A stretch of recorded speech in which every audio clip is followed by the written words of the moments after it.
Good morning, Maine. This is Chuck Ellis, and you are watching the Muddy Waters podcast. I am your host. Good morning is not what we normally say. A lot of times we're in the afternoon, so I have to remind myself what time of day it is. No, you could find us any time of the day or night. Not too late, though. But today we are in the morning. So thank you all for joining us again for the Muddy Waters podcast, which exists to help the people of Maine better understand what's going on in our world, largely focused on things that are happening right here in the state of Maine.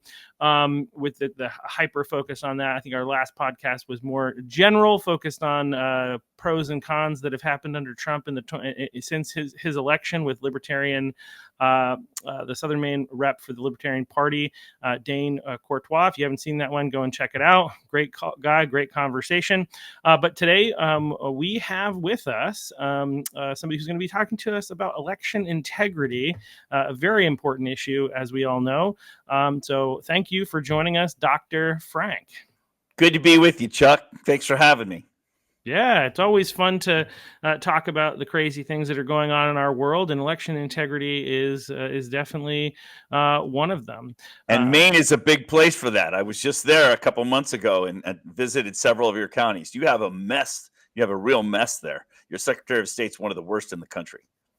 Yeah, especially with the most recent news, right? Like where the Republican Party, I think, the Department of Justice was trying to get information about to kind of take a look at Maine's voter rolls to see if there are any irregularities. And our Secretary of State told them to go jump in the Gulf of Maine.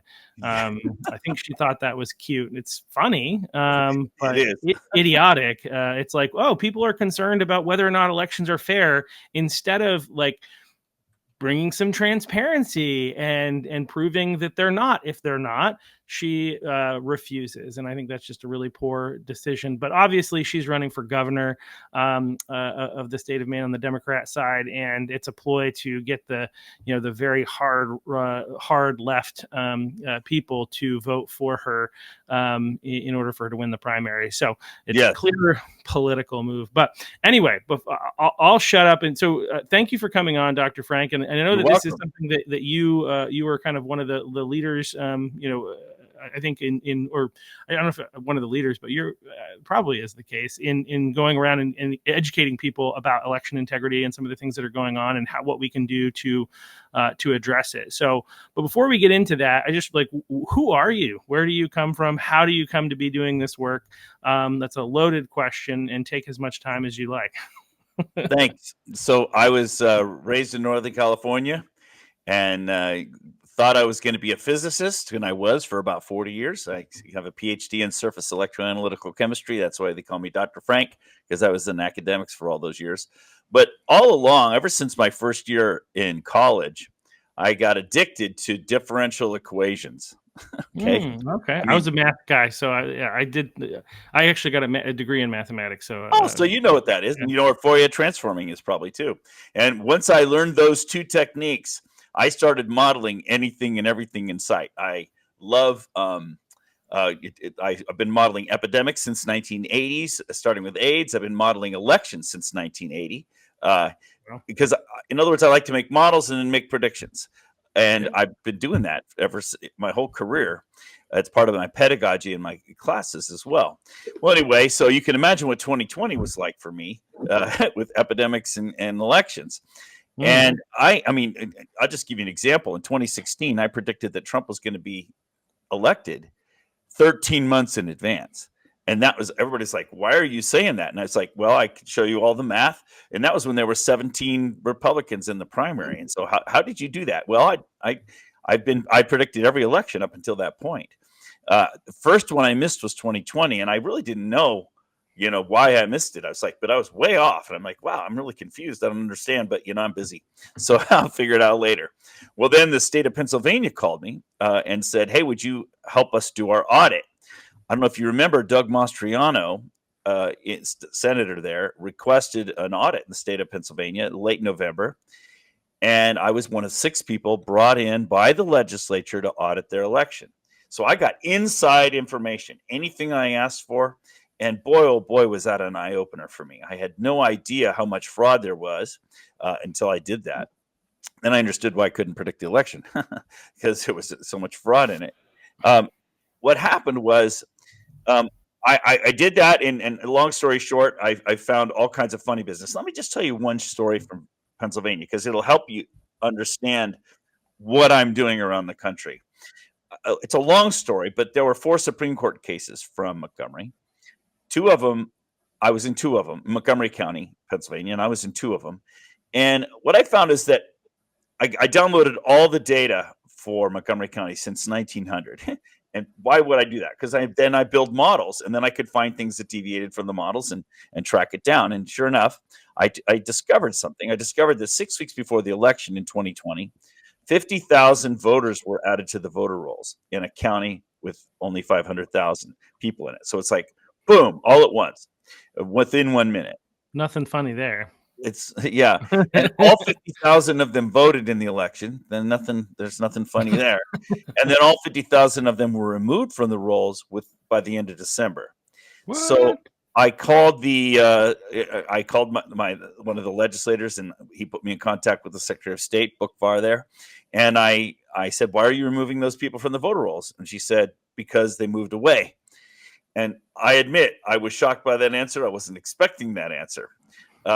So I went back, and sure enough, I looked it up. She was right. They had moved away 10 years earlier. And so what was happening in the state of Pennsylvania is... So I just want to highlight this really quick. So you're saying that 50,000 voters were the same 50,000 essentially that were added at the last minute, like shortly before the election, were then removed. They voted and then were removed because they had moved out of the state 10 years prior. Mm-hmm. Okay, I just want to highlight that, right? Yes. That's a big deal. And what was really happening is NGOs in the state, non-government organizations, had back-end access to the voter rolls. And they were adding former voters back into the rolls. Of course, if you had moved away from Maine 10 years ago and somebody put your name back in, are you going to vote in Maine? No, you don't even know you've been added back in. And then they would stuff a ballot for you. And that was what was happening. The NGOs were doing this. We downloaded all the logs for the state voter roll system. We had everything. We had an open and shut case. We had all the evidence showing who was doing it, which NGOs were doing it. And we discovered it was all around the state, not just in Montgomery County and my county. I could talk about that for a whole day. The bottom line is, NGOs had back-end access to the voter rolls. They were adding former voters back into the rolls, stuffing ballots for them. And then the state cleaning up system based upon the post office records was going in and removing them afterwards. And so that's how they were cheating in the election. We had door knocking to confirm what we'd found. We had the whole 9 yards. And that was my first lesson in politics. Because and when was this? What's the time frame on this? Exactly? First week of December 2020. Okay, so we had this information in 2020. Yep. And because they asked for the audit at the end of November. And remember, all Trump needed was one state to decertify their election, and he would have disqualified the election. He had written several executive orders during his term. One of them, if you could prove foreign interference in an election, he could nullify it. All he needed was one state to decertify. So I was working really hard in Pennsylvania to try to get that done. But the legislature there covered it up, which was a shock to me. I was expecting a Republican majority legislature to want to. I mean, their guy lost, so wouldn't they want to fix it? Pennsylvania is interesting. So, like, I'm not nearly as educated in the election issues as you are, the election integrity stuff. But I did pay attention. Like, there are certain things that I anecdotally pay attention to, right? Yeah. So, like, one of the things is the other fact. Pennsylvania, a lot of screwy business was going on, and it's a little bit unsurprising to me that the legislature didn't do anything, even though the Republican controlled, because they allowed They allowed You got the it. Supreme Court Yep. of Pennsylvania to change the law, Yep. which is a violation of the Constitution. Like, this is where people are like, there's nothing screwy in the elections. This is literally, I mean, it's on record. This is what happened. The Supreme Court violated the Constitution by of Pennsylvania. They do not have, okay, this is just for fun, in case you don't know this, right? This is how our system works. You have the legislature that writes the laws. The executive branch executes the laws that are on the books and writes them into law. They collectively create the laws. Guess who has zero part in the creation of the laws? In the checks and balances that are created in our Constitution, the Supreme Courts of the states or the nation. They are legally not allowed to write law. They did it. The governor let him do it, and the legislature let him do it. So it's a little bit unsurprising that when actual additional evidence is brought up, that they also sit on the sidelines and do nothing, unfortunately. Yeah, I was shocked by that. And you know, any rational person would assume if I bring you that kind of evidence, open and shut evidence, including verification at the doors, 1,600 residences we verified, that what we found, you would think that they would do it, but they covered the whole thing up. I was shocked by that. I was kind of pissed off, so I didn't want to talk to him for a while. And so I did is I downloaded data from Florida, North Carolina, Ohio, and Colorado, because the data were readily available online. And excuse me, and I could try my algorithms, because I developed a bunch of algorithms because doing my modeling in Pennsylvania, and I found the same stuff going on there. So I flew down to Florida figuring they were good because they're Republicans and Trump won there. I just figured they're going to want to know this. They covered the whole thing up. They covered up North Carolina. I was shocked. I was like, wait a minute, I don't understand. I was looking for controls too, and I was not able to find clean elections. And I'm like, I don't get this. The elections are corrupt everywhere. What's going on here? It's not what I expected to find. So that was my first big lesson in politics. And just in summary, I can just give you a takeaway message. In this country, every single state elections, they're all run at the state central level. No elections are run locally anymore. And that's the core problem with our elections, which is why I go around the country teaching people how to take back their elections. I have a little brochure. I call it 7 Steps for Taking Back Our Elections. And I teach local communities how to take back local control of their elections. I've refined a strategy now after 4.5 years of doing this almost every day of my life that's working around the country. We've got some really good success stories. By the way, in Maine, you guys have some really interesting opportunities. Most people in Maine don't even realize you have, but we can get into that as well. But anyway, we were talking about how did I get into this? That's how I got into this. And after I was shocked. I was pretty disappointed at the end of February when the Supreme Court rejected those Supreme Court cases from Pennsylvania. I was at a low point. I remember telling my wife, I've been married 43 years. I remember telling my wife, we're done. Our country's gone. The courts are not going to fix this. The elections are corrupt. We're in trouble. And the next week, Mr. Lindell, attorney, called me. Mike Lindell's attorney called me. And Mr. Lindell made 2 documentaries featuring me. The one is only about me. It's called Scientific Proof. And then his 3rd documentary is called Absolute Interference. Had 30 minutes of my work in there as well. Suddenly, 10 million people around the country knew who I was. And I was traveling the country, helping everybody out. I don't charge for any of my work. I started that way at the beginning because I thought it was going to be short term. I remember telling my wife, Donna, honey, I'm going to set aside my income for 6 months. We're going to save the country, and then I'll be back to work. Here I am, 4.5 years doing the same thing. And I never charged for any of my work. The first year I went about $100K in debt, but spending in my retirement. But I'm not quite even yet, but people have been helping me out as I travel and donating to help me. I still don't charge for anything. Like, when I come up and tour through Maine, which I'm about to do again on September 19th to 24th, they just pass the hat, and it helps cover my expenses. And sometimes I come out a little ahead, and that helps me pay off my retirement that I borrowed from. So I haven't made any net money on this in 4 years. But if I come out even, I'll be happy. I'm sort of like my tour of duty. Yeah, well, I definitely can tell you that I'm not making money on this podcast. I'm hoping to get to a point where I'm not as much in the red, maybe even turn the corner. Yeah. As I think I'm going to shift to including a little bit of advertising in it. I've had some people suggest that they're interested, but it's been like an endeavor of like, I don't know if I'll ever make money doing this, but Yeah. Right. we need people, we need these types of conversations, and so it's worth doing. So Yes. I'm right there with you. So so. Thank you. I Yeah. appreciate it. And glad, Not glad, not glad to have you. 100,000, not 100,000 in, but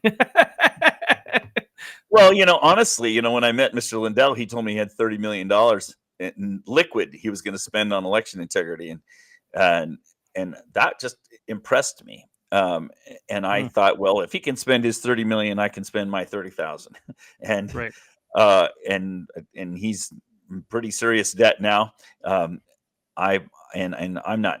I'm okay. I don't have a mortgage. My wife works. I'm okay, but I appreciate it that people help. Mm-hmm. Yeah.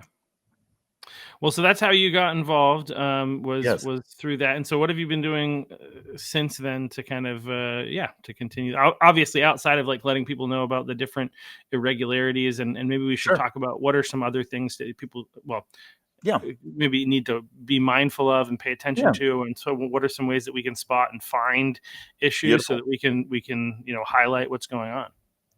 The bottom line is the reason why we have trouble with our elections is because you're not in control of them anymore.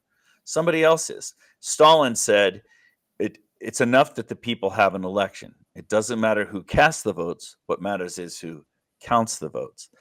And there's a particularly egregious example in your state. Shenna Bellows, as I think the name of your Secretary Yes. of State. Boy, what a crook she is.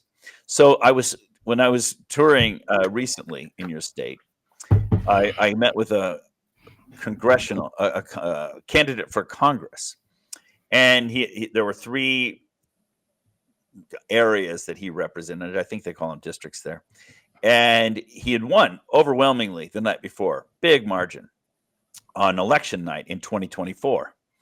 Next day, Shenna Bellows calls him and says, "Nope, sorry, you didn't win." And he's like, "What?" And she goes, "Yeah, I counted the Uakava ballots last night. Those are the ballots that come from overseas." And she says, "And they overturned your election, so this other person's won now." And he's like, "What? That's ridiculous. They couldn't have that many Uakava ballots. I want a list of everybody who voted a Uakava ballot. By law, he is entitled to have that list. Every candidate has standing to question every elector in their elections." She refused to give it to him. She says, "No, I'm going to preserve their privacy." What? No, he has a right to know who voted in his election. So you've got a problem where she can decide the outcome of every election in your state with no accountability. That's a huge problem you have there. Now, Yeah, well, it's furthered by the fact that the Supreme Court in Maine is controlled by the Democrats, and the governor is a Democrat, and the House and the legislature in the Senate are all controlled by Democrats, and so yes, there are a lot of other ways in which they're actually in, I believe, my understanding, in violation of the Constitution of the state of Maine in a couple of different ways. yeah, But that's probably. I think you're thinking of Austin Terrio, by the way. Austin Terrio he was in what's called CD2. I think Northern you're Maine, right. and he was running against Jared Golden, who is the sitting congressman from up that way. Which there's a combination of ranked choice voting and a number of other things that have kept Jared Golden got him in through ranked choice voting, kept him in through ranked choice voting, and then now this other Uakava stuff, as you're mentioning. Yeah, it's a disaster there. Now, as I travel the country, every state, the way the Constitution is set up is every state gets to run their own elections, and that makes there some interesting variations. You actually, in the state of Maine, have a remarkably useful opportunity that most people in Maine don't know about, and that's that you get to decide town by town how you run your elections. I don't know if you're aware of that. So I'll just tell you a short story. So in this town of Sullivan, there's a couple there, Marlene and John Daly, who went to their selectmen. I think you call them selectmen or your town leaders. And he went to them and said, "We don't trust these machines. We want to run our own elections by hand." And they said, "Great, we'll do it." We'll throw out the machines. Well, Shanna Bellows was not happy about that. She drove down there and she said, no, you guys, you need to stick on the machines. And this is why. And they said, well, we don't want to pay for them, expensive to run. And she said, no worries, the state will provide it for you. So in other words, you can decide town by town how you run your elections. All you need is your selectmen to decide. You don't even have to have an election. You don't have to have a referendum. Town by town, you can decide. And you right now, I don't know the exact numbers, but last time I was there, it's about a third of your towns are running your elections manually.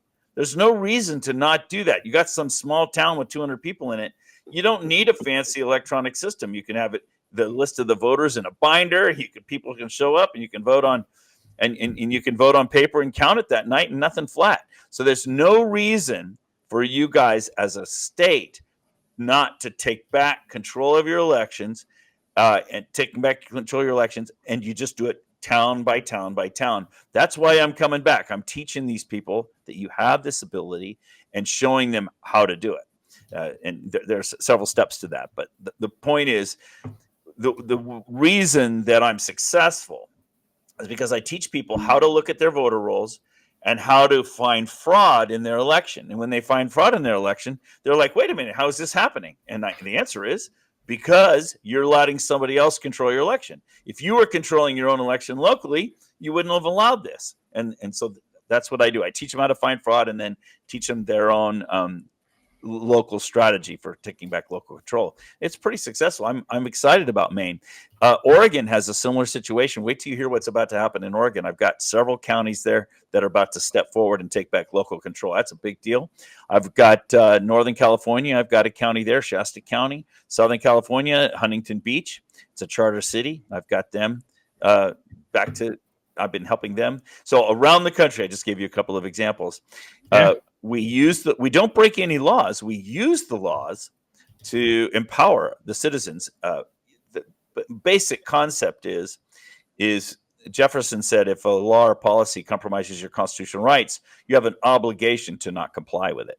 And that's what we do. We show that the election is defrauding you of your constitutional rights, disenfranchising you from your votes. So therefore, you don't have to comply with it. So don't.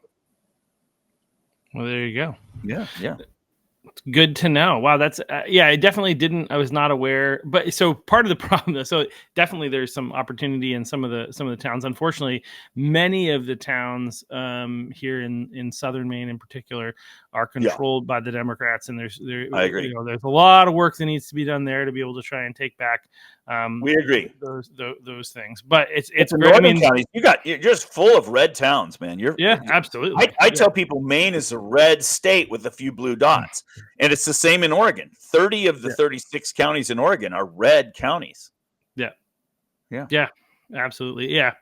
So that's good to know, and if we can shore up any progress we can make, especially when in leading up to a gubernatorial election, where most of the votes, obviously the southern Maine has the highest portion of the population, so we have to win pretty big in those smaller towns. But that's where something like this can really help. We agree. Ensure that we, in general, especially compared to I think there are some exceptions to this, but I think that there are a lot of places where there aren't issues in Maine. I think like some of your bigger areas is where most of the problems I think probably arise when we're talking about election integrity. But anything we can do to shore it up, I think is good. So I'm glad we're having this call, because I'm about to correct the way you think. Everybody thinks I walk into these small red towns and people say, oh, Dr. Frank, everything's good here. We love our clerk. We love our selectmen. All that does is show that you don't understand what the problem is. The problem isn't that you don't have good local officials. The problem is they're not controlling the election. Shanna Bellows is. It's centrally controlled. And until you take it back locally, you're in trouble. And so what I do is I show graph. Every town I go into, I show them their own voter rolls. And they're like, what? Those are our voter rolls? And I'm like, here you go. You got a huge problem. You have some of the worst voter rolls in the country, even in those small towns. And they're like, wait a minute, how is this happening to us? We like our people. And it's not your people. the problem is you're not in control.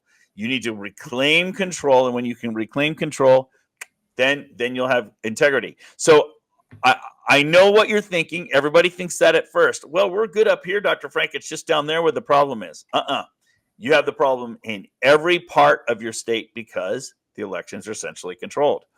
And so that's what I go is I show people. I can show you your own data. You'll be surprised. So they're centrally controlled, but like they're the voting. Obviously, like they're largely machines that are using those, and I'm definitely in favor. I think as I was sharing with you before we got on the podcast, I'm not at a place where I'm like terribly concerned that the current machines are the thing that's changing elections. We agree. But I don't like machines, right? I would prefer to have in-person paper ballots, national holiday, that whole kind of thing. Hand counted day of election, right? But so when you say though, so that's why if the way that I'm looking at it is I don't think that's the machines necessarily are the problem. You and I agree. I didn't say that. I said centrally controlled. And that's where I want to get at. Like, what do you mean by centrally controlled? So because they're counted locally, and then that information is then given to the state. How does the state corrupt it? Where does the cheating happen? If that makes sense. Let me help with that. And I'm going to give a simple example, and then I'm going to give a story. So I always tell people it doesn't matter how many times you count the cash in the register.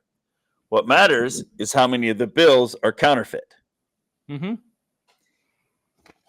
It's not how you count the ballots that matters. What matters is, are the ballots from the real voters? Right. So, for example, you and I were talking beforehand.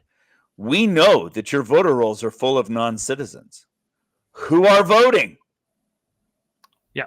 Okay, it doesn't matter how you count those ballots. Right. You can count them with a machine. You can count them by hand. You can count them standing on your head. You can recount them over and over again. Doesn't matter. What matters is you're counting ballots not from real voters, not from qualified voters. That's your problem. So how is that happening? One of our problems, I think, I'll let you finish, but I feel like one of the other problems that I think is a serious concern is how many people's votes are being cast for them by elderly people who don't really know what they're doing, but they're in a nursing home or they're in some sort of facility. Because even if you're living in assisted living because you're not mentally competent to be able to take care of yourself or whatever, it doesn't mean that you can't vote. You can still vote. And these like NGOs run those facilities and assist all these people with voting. That's actually a huge concern, which I don't like. That's back to this, right? That's back to this. Yeah. The problem isn't, people always think that the machines are flipping votes. That's very rare. We've only got a few examples where we've been able to prove that nationally. In almost all cases, though, what's happening is the machines are reporting the tallies. So think about it. If you have all this early voting going on, you know who's voted and you know what the tally is. So you know how to cheat the election. Oh, we're behind by 100 votes. Let's look up 200 more ballots and let's harvest 200 ballots. Oh, we need more ballots. Let's go find a bunch of people that haven't voted because we know who's voted and who's not voted. All that's electronic. And if you have access to all that, it's sort of like fighting a war and you know everything your enemy is going to do at every moment. You can always anticipate and plan. That's the problem with the machines. The machines are reporting in real time. I have recordings of that. I don't have to speculate that. We have 100 terabytes of recordings of the machines reporting during elections. And anybody with a high school level hacking ability can track that. Well, there you go. That's the key problem. So the reason why I want to get rid of machines is not because I think they're flipping ballots. It's because they're reporting ballots. We need to get rid of them so that everything is opaque. You don't want anybody to know anything until the polls close. Once the polls close, then everything should be transparent. We should all count it together. And you can count them by machines if you want. I don't care, as long as you have a way to audit it and make sure it's transparent and make sure nobody's cheating and make sure the machines are working right. I don't care how you count them. You can use M&Ms as far as I'm concerned, as long as everything's auditable, traceable, transparent, all that kind of thing. But the problem is the way you're running elections now is that since it's all centrally controlled, since everything is networked, you always know the status of every election. That's a problem. You mean ahead of time. Yeah, before the exactly. So you can let's say you don't know how people vote because they don't report that information, but you know their voter registration, so you know how they're likely to vote, and so you can make assumptions about, again, as you said, how many votes do we need, or are we likely to need based on what's happened, based on what we project, and if you, for instance, need to have some ballots show up at the last minute, you know how many you need to make a difference. Well, that's true in some states. That's true, but guess what? I'm saying the machines are reporting the tallies, so you don't even need a model. You know what the tallies are, and you know where you stand in the election. The machines actually tell you. With early voting, you mean? Oh yeah, because a lot of the states run the ballots in real time in early voting. Okay, well, I know. Well, and they say, "Oh, but we're not reporting it." Well, too bad. If you run it through the machine's reporting it. So in some form or fashion. In Maine, I don't believe that they actually run those until the day of the election. I know that I was there in 2022, and they actually what they initially did is they told us, because I ran for state house in 2022 and 2024. Actually, I didn't stick around for the vote counting in 2024, but in 2022 I did. And I actually knew I knew some people who were on the whatever it is, the poll watchers, who participated, and I know they first counted the in-day votes, and then they went back and they grabbed the ones the early voting and ran them through the machine. So I actually was watching them. I was not watching them, but I knew that where they were when they were running those through. So I don't think that part happens in Maine, but yeah, that shouldn't happen, and that's dangerous. And I think that's something you said. All the ballots that are received early are recorded that they are received early, and in that sense, you're right. You could make a model and you could predict where you're at, because I know you now. You're not going to vote for Hillary Clinton, so I'm going to be able to predict. Okay, the only other thing that you said that I might push back on you a little bit is, and I understand why you think this way because you live in Maine, is you blame the Democrats. But I got to tell you, this is not a Republican-Democrat issue. My advantage is I travel the whole country. In Kentucky, for example, they have 105% of their people registered. In Oregon, they have 105% of their people registered. One's a red state, one's a blue state. What it really boils down to is whoever's in control likes it centrally controlled because it keeps them in control. It's really not a Republican-Democrat issue. It's about control. I agree with you. I think a lot of the issues, sometimes Russell Brand, who's a guy I like to listen to, says that what's going on right now is not a left versus right issue. It's a middle versus the periphery, essentially. Good answer. The average person. So I'm often saying, and so two things that I would say. Typically, when I say Democrats, you need to understand that generally speaking, I'm talking about Democrat politicians, and number one, I'm not talking about average Democrat voters. I think many average Democrat voters are voting the way that they vote because they believe it's going to make the world a better place. The people who are corrupt are the ones that are in office primarily. That's number one. But number two is when I also am open and honest about the fact that all the issues that we have in our country, there are problems within the Republican Party, there are problems with centralized control. The problems on the other side are just much more crazy right now. It's not that the Republican Party is perfect. It's really the only viable option at the moment, because when you look at all the issues, but that doesn't mean but you get at a really important point. So many of the issues that are quote unquote Republican politic issues right now just are nonpartisan issues, should be nonpartisan issues. Right. Like you think about one of the things that's happening in Maine right now, that's happening nationally, but it's really highlighted in Maine, is boys and girls sports, right? Of course. That in terms of voters, that's a nonpartisan issue. This is right. When you get to issues of election integrity and decentralized control, these should be nonpartisan. Both sides should want this. Right. But it seems like we have this problem in our society where we want it unless we're in control, and then we like it the way it is. And There you you see go. you see this to some You're degree getting it. national. You see this to some degree nationally, like Yeah. when Biden is in office and Biden is issuing unconstitutional executive orders, which he was fond of doing. Everybody on the Republican side is like, "Oh my gosh, all these executive orders!" And then Trump gets in, and he's like, and they're like, "Oh, all these executive orders."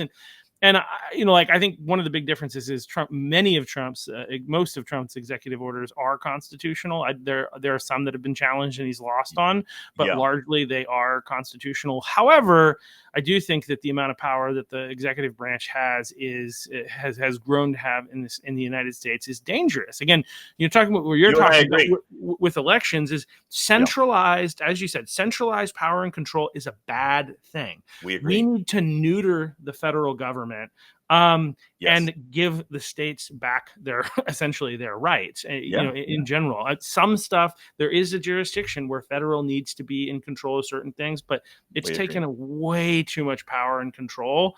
And so, yes, anyway, against centralized power and control, regardless of who is in power. And that's one of the things that I sometimes say. There's some they were trying to pass some laws in Maine regarding how people can speak related to like abortion, right? They were trying to limit the speaking capacity of not abortion clinics. It's the crisis pregnancy centers, and basically say that they couldn't say that you're trying to limit their speech, right? And the dangerous thing about that is like, obviously as a Republican and somebody who's pro-life, I'm not in favor of that, right? Like, but also, like, as a Democrat, you shouldn't be in favor of that because it sets a dangerous precedent. So if you start limiting speech, and then the Republicans get elected, and they're going to do the same thing. There's this. It's tit for tat. Like, if you do it to us, we're going to do it to you. And there's a lot of people out there in the conservative movement that have that mindset right now. And I think it's dangerous. I think, first of all, just because the Democrats do it doesn't mean that we should do it now that we're in power. Right. But because it also, it's just going to continue to get worse. Like, anyway, it's not good, regardless of who does it. Anyway. Go back to you. I agree with you. In fact, I loved your comment. When our guy's in power, we like it when he does executive orders. When their guy's in power, we don't like it when he does executive orders. I think executive orders are a disaster. Actually, that's not the way our country is supposed to be run. But we're in such a bad place. Now, let's talk for a second about this. The Constitution is clear that the states run their own elections, but what's happened, and there's two acts: there's National Voter Registration Act 1993 and Help America Vote Act 2002, where the federal government has said to the states, if you'll comply with these requirements, we'll give you huge grants to run your elections. And so what's happened is the money has found its way in to the state, and so that's the way the federal government is basically taking control away from the states. We need the states to take back local control and keep the federal government out. That's what we need. But because of the money thing, they've become intertwined, and that's basically how that's how the federal government gets its fingers into the local everything. That's how they get into everything. They get into our city councils, they get into our school boards, they get everywhere. It's like, we've got this money. If you do this stuff, if you do these things, we can, you can get access to money. And it's like, let's stop being bribed as people. Like, let's volunteer. We can have volunteers count ballots. I don't know why we need all this money for elections. How about high school students for their civics classes? Man, that'd be awesome. It would be great if they had civics classes. And yes, we could incorporate that in. Oh, imagine that. So, in your state, you're right. We brought up the men and women sports thing because remember at the governor conference, I think that was late February, Trump brought that up, and your governor stepped up and said, well, we're going to have men in our women's sports. And Trump said, oh yeah, well, we'll just find out which grants you get from the federal government and I'll start canceling. So they're using, that's the federal government getting involved in state politics. And as a no, I want to say, like, obviously, there are elements where I agree that federal government should have control, essentially. Limited. There should be small. It should be limited, but there are things that are in the jurisdiction of the federal government. I agree. I am very supportive on this issue of Trump's decision. But generally speaking, I'm very much like I don't want the federal government to be able to have that control. We agree. Keep your money, I was just in the state or of keep Oregon. our money and stop printing it so we can go into less debt, or maybe come out of debt. That would be great. Well, their ability to print money gives them a lot of power. I just came from Oregon recently, in a county there, Washington County, and I was there the day that their county supervisors voted that they were going to keep their DEI programs despite the federal government, despite the executive order. They were going to forego $140 million in federal grants to keep their DEI.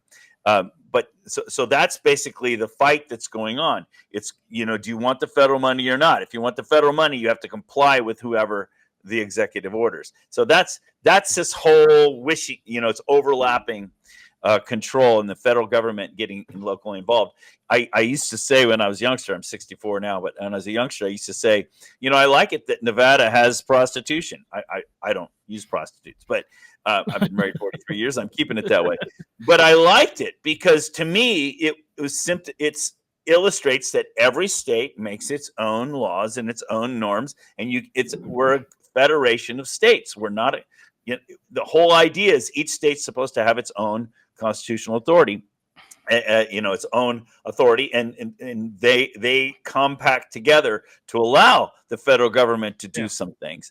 I love Chris Ann Hall; she talks a lot about that. But anyway, so I like that. Well, that's less and less over time because the federal government's gotten its fingers into everybody's pot, and so that's the mess we're in right now, and that's why that we have a problem with our elections. Well, at so many levels, it's all about uniformity. Like I could talk about silly things, but this seems to be what most people want. They want more things uniform. Like even though like we will talk about how we want decentralized power, right? Yeah.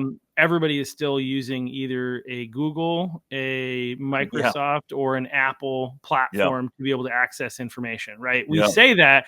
And nobody is like, oh, I wish there was a fourth option, for instance. Like very few people are saying that. We may theoretically, and this is where we need to put our we practice what we preach a little bit here. Vote with our money. Because and that's part of the problem is we have, and one of the challenges that we have to doing that is we'll talk about those three companies. They just have so much power and control. Yes. That and this is where I actually was talking about this with Dane on my last podcast, was because like a lot of things that they often cite is like, well, you choose to do that, right? And you should be able to choose to do that. And I was like, yeah, I choose to do that because I can't financially afford, or I don't have the time to figure out Linux. You know what I mean? Like there are other options technically that are out there that I could choose, but they're not practical. And it's like, how do you live in this world and do that? And there are ways to do it, but it's really, really challenging. And so that's a whole nother issue. That's more the monopolies and how powerful these companies have gotten. But anyway. Yeah. Separate issue, not election integrity, although it does impact our elections. Absolutely, it does. Facebook, for example, was very influential because everybody was using it, and Google is influential because everybody's using it, and they track you with your Google phone. That came out during the 2000 Mules movie. They were able to track the mules dropping off at the various NGOs, picking up the ballots and dropping them off at the drop boxes. So that's all of that is coming together. My other issue that I stumbled upon as I've been traveling the country for 4.5 years, I thought I was just going to be fixing the country and fixing the elections. And I've just discovered we've got, we're in pretty poor spiritual health too. So we need a spiritual revival as well as a political revival. And also I've come across all this child sex trafficking stuff. I had no idea this was a big issue. So I've become very involved in that. There's an organization out in Central California that and I'm on the board of this organization. We just bought a 10-acre facility. We're rehabbing it. It's called Peace of Heaven peaceofheaven.life, PEACE, peaceofheaven.life, where we're going to be taking in these children that have been rescued from sex trafficking and nurturing them back to health. It's a facility devoted to that. We think we're going to be able to handle about 200 of these kids. A lot of them, when you first get them in, they need stabilization and surgery and all kinds of special trauma care. So we're setting that up right now. I had no idea. So our country, we're in a pretty bad place. It's not just our government that's messed up. I think our government is messed up because we, the people, have forgotten that America is an experiment in self-government, and we're supposed to be running our government, not letting somebody else. And that's the core problem with our elections. We're supposed to be running our elections. Instead, we're letting other people do it. We used to run them ourselves. 25 years ago, we ran ourselves. It's like our schools, right? Let somebody else teach our children. Well, how's that working out for you? Okay. No, we're responsible, and we need to step up and do our civic duty. We need to, imagine if every citizen in America gave 1 hour a week to their local civil government. Are you kidding? This country would be revolutionized. We're all too busy to do our part. But think about it. When you raise your children, every minute you invest in your children it matters for their whole life. Well, just like investing in your children, we need to invest in our country. Every generation has to renew its commitment to liberty, to the Constitution, its loyalty to the Constitution. We've abandoned a lot of those core ideas, and that's really why we've degraded into the situation we're in. No, I agree. I mean, personal responsibility is one of the most significant things that it is what's eroding it's a big part of what's eroding our society, is trusting other people to think for us. Like, well, it's interesting. You find this in the news. Okay. So I was talking to somebody in 2020, right? And basically this person was in a position where either I trust Anthony Fauci or I trust the WHO. It wasn't that we trust neither one of them because they're both corrupt and they both are obvious liars. I mean, the WHO specifically held information back from us that would have been helpful for us to know, leading into the pandemic. And then Fauci lied every 15 minutes. So the truth is you can't trust either one of them. You have to think for yourself. And this woman is an engineer. Perfect. This woman was an engineer. And it's even with doctors, it's well, this is what the doctor told me to do. I was like, well, if it's stupid, it doesn't matter.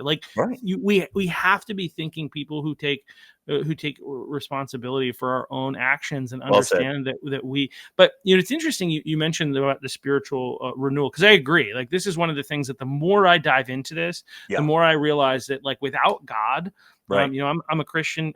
You don't have to agree with my ideology, but without God, I don't see there being real long-term sustainable hope. Some people out there are just really excited that Trump is president and that things are better, and they are almost exclusively through executive order. I'm in favor of the agenda. I'm in favor of the things that he's trying to do. Yeah. And even though I'm critical of the executive order stuff, I know that there's a reality of the political game, and the fact that Trump knows, for instance, that in order to be able to win a larger majority in 2026, he has to show something to the American people that he's done that's made their lives better, and then they may vote with the people that he wants him to vote with in 2026, and then you can actually pass legislation and get some of this stuff in law, not just through executive order. That's the reality. That's the sad fact of where we're at, but we don't have enough of a conservative majority. But in order for so we have a brief period of hope that where if we can do the right things, we can have potential long-term hope, but it requires, I believe, a spiritual revival. We agree in our country, and it's part of the reason I've started doing having some conversations with the Christian Civic League of Maine here in Maine, because I'm like, okay, what can we do to encourage Christians to engage in the process? How to and then. So that's one of the things that absolutely needs to happen. And a lot of conversation I've been having recently with people were saying that our Constitution, our founding fathers said that our Constitution was written for moral and religious people. Yeah. John Adams said that. Yep. And so if we don't have that, that is the problem. If you look at historically, one of the big differences between America and some other constitutional republics or Yeah. democracies, depending on which terminology you want to use. We're They a all mean constitutional republic. we are, but I say that because We like aren't functioning that way, but we're supposed to be. Yes. when people say democracy, that's what they mean. But we're not a pure democracy, and so people No. are like, well, we're a constitution, No. and No. we No. are. But I'm a threat to democracy, so I'm very familiar with that term. right, exactly, yeah. So we're again, we're a constitutional republic, and there are other ones out there, and some of the main differences between ours and other nations. One is that we have the Second Amendment, which I think helps to hold the government accountable because they know. Let me jump in right there. You have the best you have the best militia in the country. Most people may not know that the Maine militia is well organized. It's amazing, and you have good Second Amendment. Keep going. I just wanted to point that out. I don't want to forget. Yeah.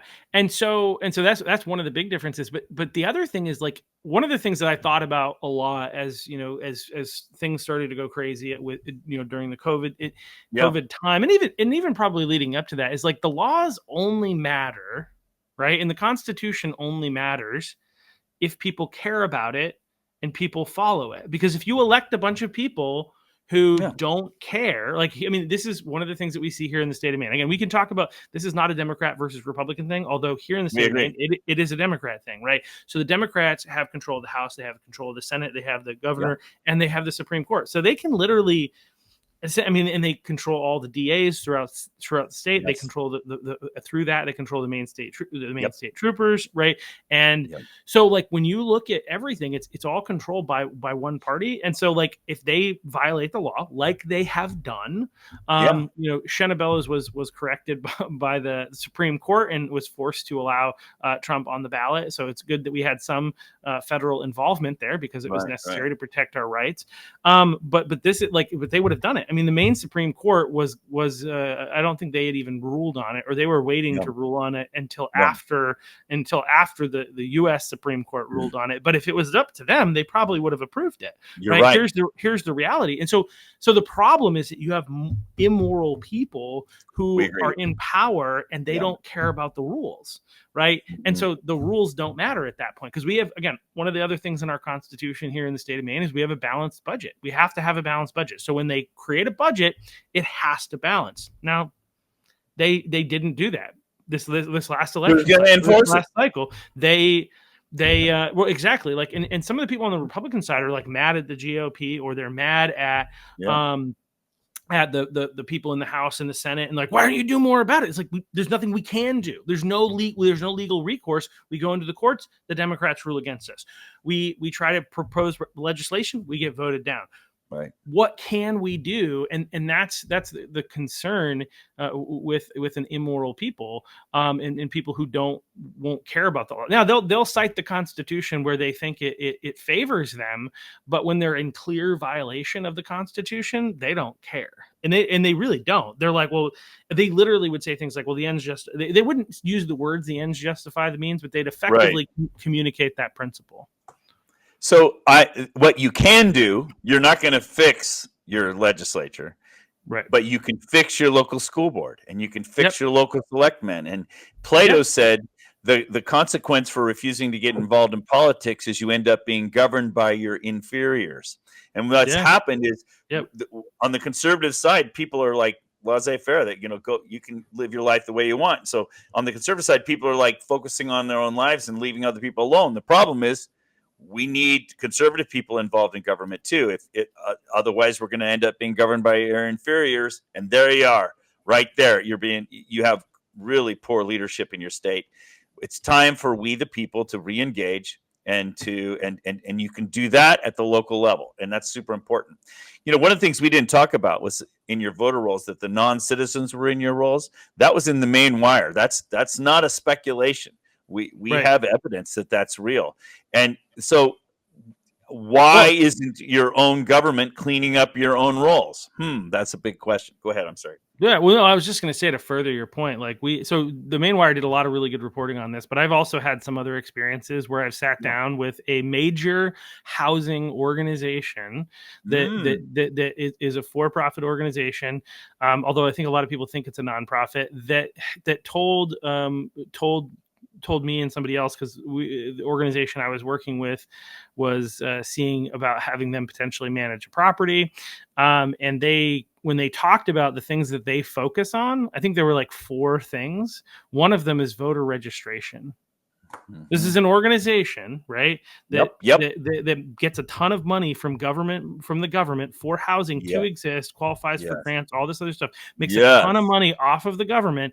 And the vast majority of people that they house are what are sometimes referred to as new Mainers or new Americans. Another term that you could use for them is illegal immigrant, maybe, or asylum seeker, which some people think means because they seek asylum after they illegally entered the country, that makes it different. It is a bit different, but it isn't. But these are mostly economic asylum seekers, so it's not like they're actually under threat for being killed in their own country. They're claiming that they need asylum because they don't have a good enough economy where they come from, largely, and many of them will get rejected eventually and will be forced to leave, not because of Donald Trump, but because of the illegal immigration process. And so this organization houses the vast majority of the people that they house are not supposed to be legally allowed to vote, and yet one of their initiatives is to register people to vote. Do you notice one of the first things that they did that during this administration is they cut off the funding to USAID?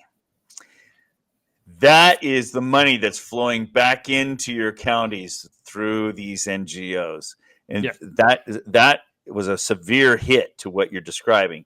But it won't be the death knell for that, because there's too much money on the other side flowing in, not just from within our country, from outside the country. There are a lot of countries that want us to fail, and they are pouring money in. You don't think China wants us to fail, do you? Why would they want us to fail?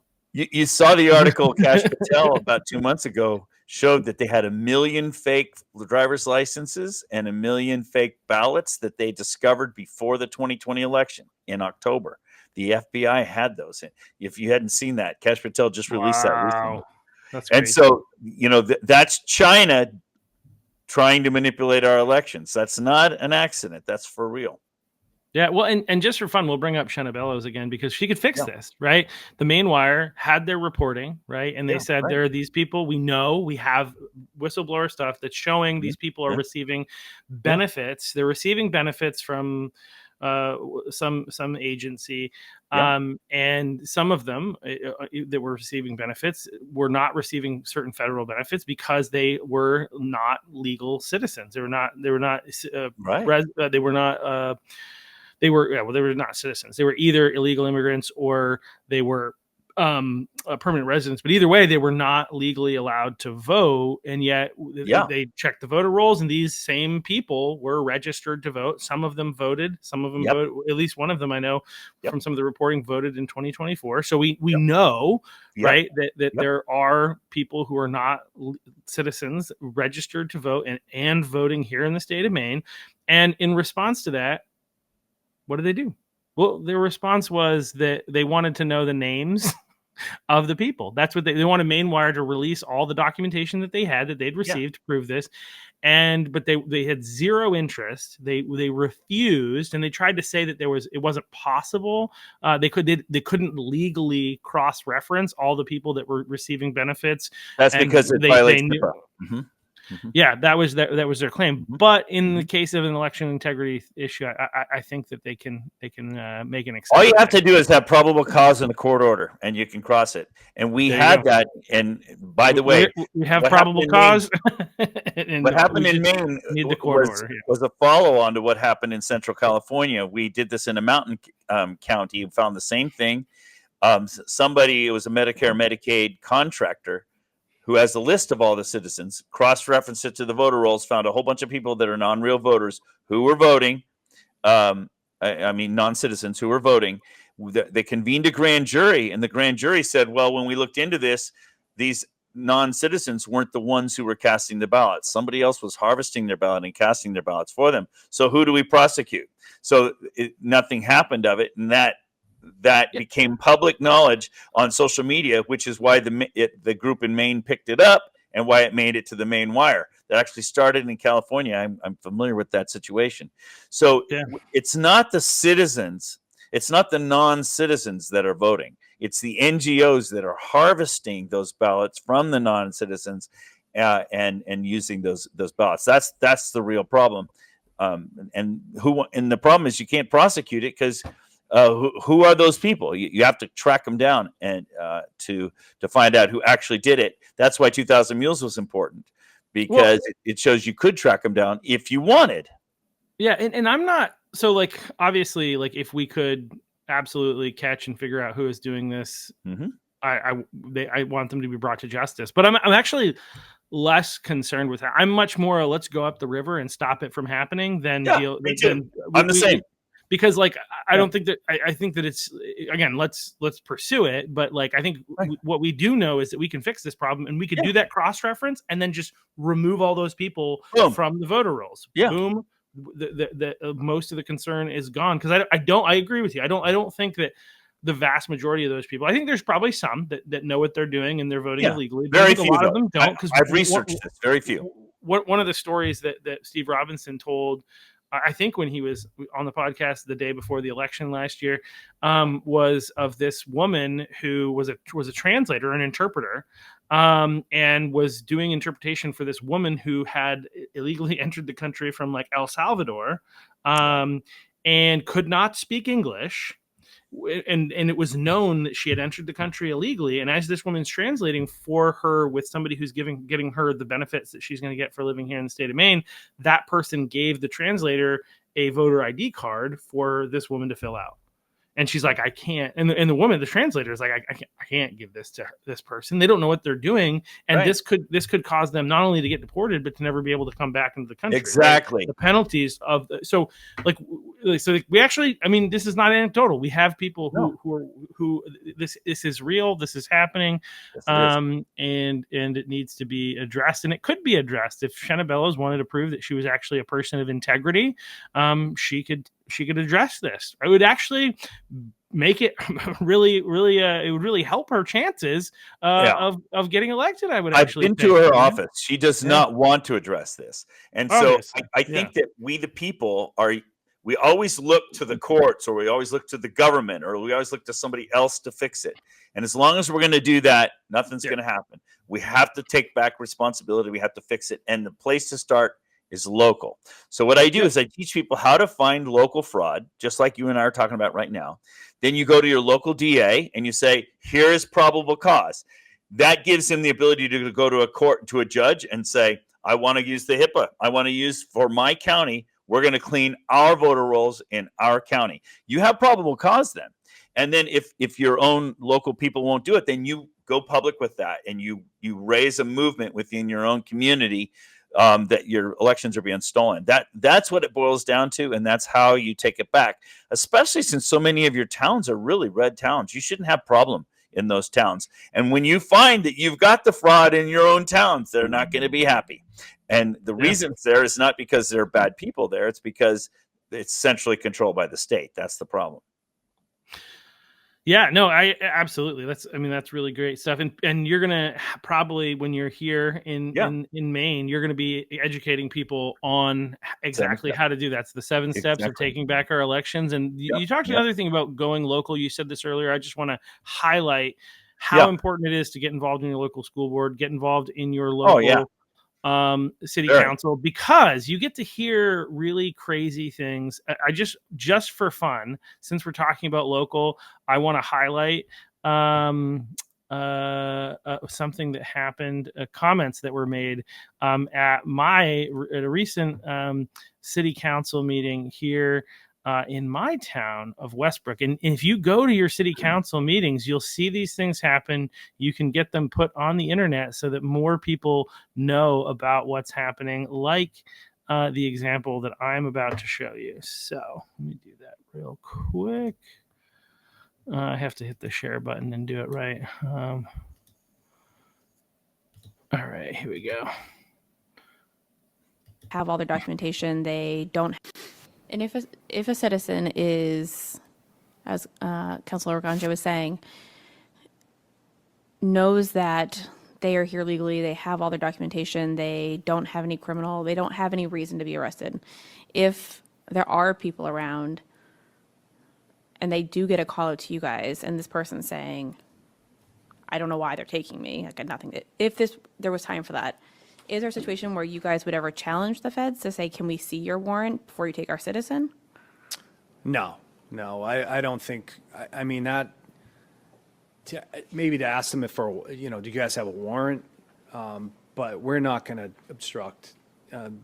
If they do it illegally, then they're subject to any type of civil penalty. You could sue them, like anyone else. Assuming the citizen gets back to Westbrook, Yeah, doesn't get deported to a foreign country. I would, we really don't have that authority. We can't tell a federal agent, show me your warrant. We're trying not to get involved in that. So, yeah, I don't see that happening. I can appreciate how difficult that would be. I also can appreciate how difficult it would be for citizens to be basically abducted if they know they've done nothing wrong and there should be no warrant. They have a legal right to be here.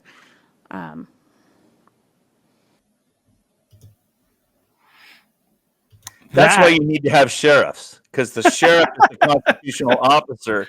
That's a police officer, and police officers swear an oath to enforce the laws of the state. Sheriffs swear an oath to defend the constitutional rights of the citizens, and the sheriff is supposed to examine the warrant and decide whether or not this person can be deported or not. Well, there you go. And nobody there seemed to know the answer to that question. But like, they're in your government. Right. This is local government. This is somebody in the on the city council who is I mean, and like the comments, like legal citizens being deported. What are you talking about? Yeah. Like this is not happening. This is just a bunch of insanity. But this is why we need more people to get involved locally, so we can elect people who have functioning capacity in their brain, which doesn't appear to exist there, unfortunately. It's not true. The reality is, like, I think this woman knows what she's doing, and I think that she's part of the political the Democrat Party establishment in my local town that is trying to stoke fear, because the Democrats don't have truth. They don't have reality on their side. They only have fear. If they can keep enough people afraid of what the Republicans, the evil, awful Republicans might do, they can keep those people voting Democrat. So anyway, but getting involved locally and helping fix your elections locally are very, very important. We agree. Let's make it happen. All right. Well, so where can they find more information about you and about what you do and about when you're going to be here as well? You've said when you're going to be here, but September 19th to 24th, and John and Marlene Daly are arranging that tour for me. So I don't know my specific places yet, but as soon as I find out, I post them on my social media. And I have a Facebook account, Douglas G. Frank. I have an X account. You saw that at Dr. Frank Models. You can find me on most social media. If you just look up for Follow the Data with Dr. Frank, you can find me that way. I try to post pretty regularly on those. If you're on Facebook, I got something like 15,000 followers, something like that. Douglas G. Frank. The reason I only mention that is because I don't want you to fall for the counterfeits. On my Telegram's got about 20,000 people, but there are probably a dozen counterfeits of me there. So you're looking for somebody with about 20,000 followers when you're looking for me there. My X, I only just recently reopened it after they took me down in 2020, so it's only got about 2,000 on there. But you look for me. I'll post. You'll see lots and lots of flyers when you go to my real pages. But I'm on most social media. Mm-hmm. All right. And I think one of the things that you're going to be at, I'm pretty confident because I've heard your name thrown around with this, and it's in the time frame because September 19th through 24th. Mm-hmm. Okay. So on the 20th, Saturday, September 20th, there's the 4th annual Common Sense Fair. That sounds right. On the Litchfield Fairgrounds, 44 Plains Road, Litchfield, Maine, from 10 a.m. to 6 p.m. And there are going to be a ton of other speakers. There's going to be artisans, musicians, social stuff, educational, political, health and healing demos, and my favorite, food trucks. And you will also see there, having it with a table, selling our wonderful merch, the Muddy Waters podcast, hopefully hanging out with one of the gubernatorial candidates. We'll see. But we may. While I'm there, I'll come to your table. Yeah, there we go. Awesome. That would be great. All right. Well, thank you again, Dr. Frank. Before we go, because I do want to, I think we got to wrap up because you got to get off to your next thing. But I see you underneath your name, you put this the Johnny Appleseed of election integrity, and I wanted you to explain what that means. Well, as I've been traveling the country so much, I've given about 1,000 public presentations now in the last 4.5 years. I mean, almost every day I was speaking somewhere for a long time there. And somebody just came up with that name. Sean Smith, I think, is the one that did that. He's the country's leading expert on the machines. He says, hey, Dr. Frank is like the Johnny Appleseed of election integrity. Well, the media picked that up. And now around the country, they refer to me. That LA Times did a whole spread on me, and they called me the Johnny Appleseed of election integrity. I really don't think of myself as planting seeds as much as I'm cross-pollinating. I'm going around the country collecting the best wisdom and channeling it to the various places. So like in Maine, I bring to you all the knowledge that I've learned around the country, and I bring the knowledge of Maine to other places. And so that's why I've got that nickname. I think it's kind of cute, especially because I live in the area of the country in Ohio where Johnny Appleseed was from. So it kind of worked out. Awesome. Well, that's okay.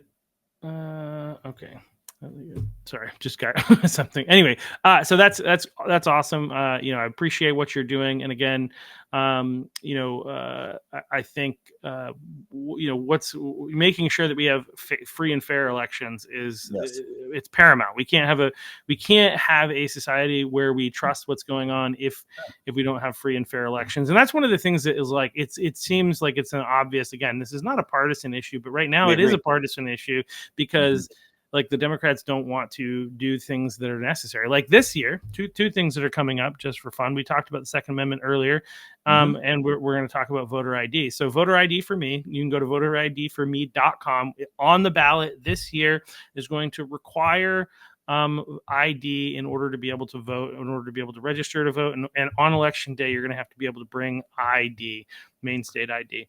So you're going to try to fix broken elections with a broken election?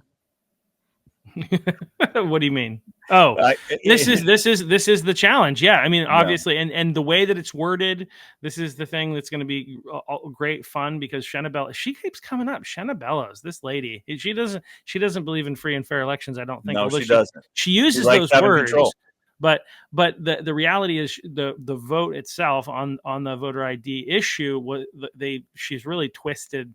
I think not appropriately represented what voter ID is all about.